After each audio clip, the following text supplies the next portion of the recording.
Because now is the only time we have.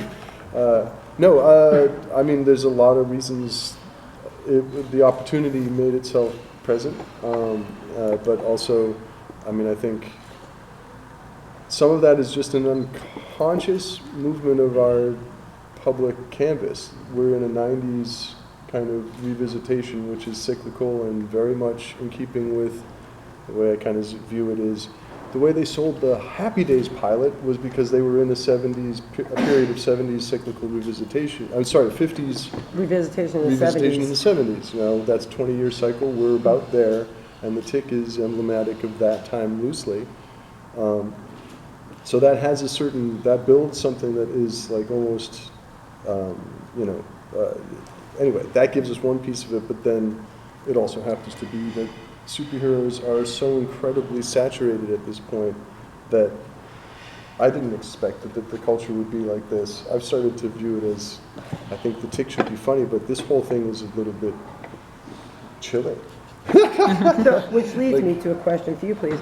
Back when you created the Tick back in '86 for New England Comics, your Tick now seems to be a much darker version. And why did you decide to go that route with it?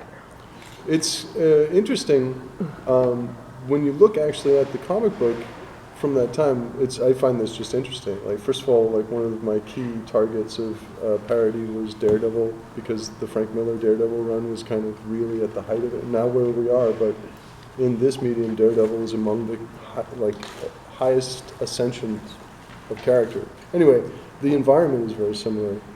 The darkness of the comic book, I would submit, is among the darkest iterations of this character. He has, the only blood ever shed in the Tick mythos was shed in the comic book. And the actual, some consequence of violence, some sense of like the weird sort of side of the Tick that was not formed and was actually mentally unstable, or that in the universe it was unstable. Those things felt like the right thing to bring back now. And it just happens to be that that's the trend in comic books and movies and TV now is darker, grittier. So that's something to grab onto and use as part of the satire parody thing. And what type of, usually there's some sort of homework before entering like a new project. Was there anything that you looked at recently to going forward with the pilot, or? A lot of things.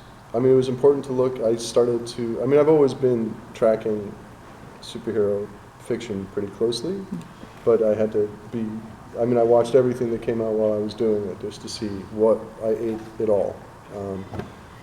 But also things like, I watched the whole run of Breaking Bad again, which has this extraordinary structure that's kind of unparalleled, and, just looked at television that was the height of the form just to try and get a sort of inspiration from that. Another one of the key preparations that's different from what I took in, but was like the development of the character of Arthur as something more of a protagonist in the traditional sense, and then the casting of an Arthur, such as Griffin here. Another question I'll take, or Griffin would be excellent. Yeah. You just mentioned that the Tick is a little unstable, so it seems like Griffin might be somewhat unstable too. Are they going to bond over their unstableness? I think the key to the Tick and Arthur as a relationship that has persisted for 30 years. I timed that. That was a cute. So you have to take your Friday pill now. Yeah, that's right. For something to last culturally in 30 years and to be able to sustain so many sort of reinventions, there has to be some kind of like primal thing that's getting at. And I think the Tick and Arthur have this very complementary, symbiotic yin-yang relationship. They always have to kind of mirror each other in different ways. They're kind of each half a person.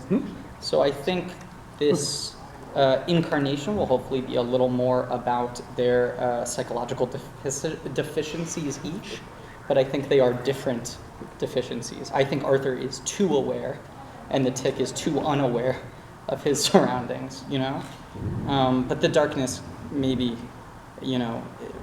relative to the last two TV versions, comes from taking those things seriously.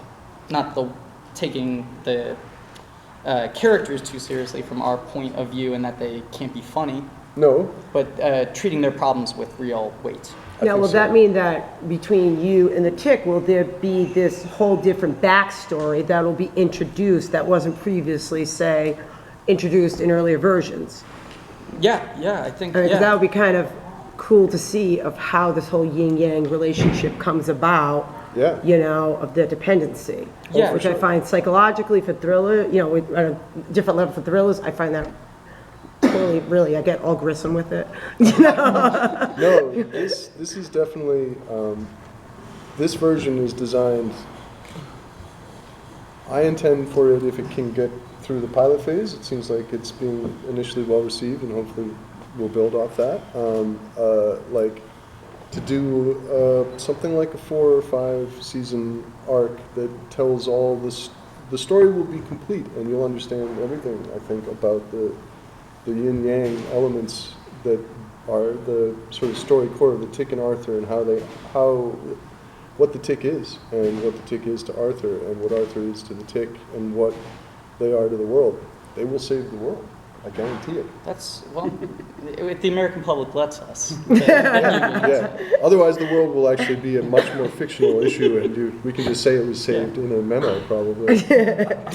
But I do think, I mean, you know, I don't think our goal is to have, you know, the Tick and Arthur psychoanalyzing each other. I think it's to No, have no, them, it'll be on a great roller coaster of comedy Right, and bizarre right, invention. right. They will Uh, figure out their differences some and good producing similarities he's in doing there, action. too. I was gonna say, I like that. Yeah, it's an action-filled show, but yeah, you know, hopefully it's about these two broken half people figuring out how to be one functional whole person together. With like Now- 4 feet and 4 hands. Yeah. For you to play like a dysfunctional person like this, what do you come out of that? Like, what are you taking from you to make that? Because is there anything in your past that you pull on to make Yeah, your character who my he is? entire life. How's that my entire No, I mean, you know, it's going to sound like a stock answer, but the crux of this show for me, I mean, at least, you know, from the first time I read the script, knowing I was reading it from the perspective of you're going to try to be Arthur, that's your intention at the end of this process. If you jump through the next 400 hoops successfully, you have this part. So from square one, I was reading it from that angle, and the arc of Arthur trying to become this person of power who can actually do something in a world that he understands is fundamentally broken, and a world that has told him time and time again that he is crazy and powerless, is something that hit very hard as a struggling actor and comedian, because you kind of have to be sociopathic to wake up every day and be like, I think I'm gonna have a breakthrough. Something's gonna happen. Ben Edlund's gonna cast me to play Arthur, when the evidence hasn't existed up until that point, you know? And so that whole struggle of like, you have to wake up every morning and go, I'm not crazy, I'm gonna keep auditioning, and it's gonna happen at some point. So that was a very short walk for me, you know? And the more I worked on, you know, trying to get the role, and once I had the role, prepping the role, and when we were filming it, it always kind of directly mirrored like, well, whatever anxiety I feel right now, you know, they're calling my bluff. They're giving me the chance to do it. And it's either, you know, fly or fail right now. That's what Arthur's feeling. You know, the Tick's handing him a costume and going, you're a sidekick. And he can walk away and go, you're crazy, which he tries to do. But also, what's the fun in that, you know? And not getting the chance to fail after you've spent your entire life going, give me that chance. Can you talk a little bit more about how you found out about the role originally and the process of getting the part? Yeah, I just got an email from my agents. Felicia Fasano, who's the casting director on this, had Who did an incredible job. incredible job. Yeah. And I don't just say that because she hired me, but because of the other people I got to work with. But she had been a sort of defender of mine in the past. And so I'm based out of New York. They didn't have a casting person in New York. She was out in LA, but she, you know, claims that she read the script and immediately went, I want to try to push him into this. I want to try to convince other people because I think this guy can do it, which is one of the biggest leap of faiths that anyone's ever taken on me in my life until Ben similarly took a leap. And then it was a series of getting other lemmings to jump off the cliff and believe that I wouldn't sabotage this show. But yeah, I just got an email that said, you know, they don't have a casting person in New York, but if you want to put yourself on tape, you can do it. And so I did it with my, my manager's assistant reading the role of the Tick, who has a very different energy than how the Tick talks. And so it was having to sort of, give it all there, and then sent that tape in, and got an email that said that Ben wanted to meet with me, and we got coffee and sort of just talked about everything. Everything. We talked about comedy and comic books and acting and psychology and, sort of all this stuff, and we were on a similar page. And then it was just a process of, I think, you having to convince everyone until... That was a secondary process only because you're at this point in your career where Yeah. you're about to explode. But it's scary to bet on someone who hasn't proven that they can be a superhero before. Yeah. That tends to be the psychology of trying to get these things to fly. I mean, we were really, really happy and super fortunate to land Peter Serafinowicz, who gave us... He's sort of, in America, not the most known entity, but he's actually kind of, in the English-speaking world, a very cool person to have part of our thing. He's a comedic genius, and just like that covered up all of the obscurity that he brought to the process. No,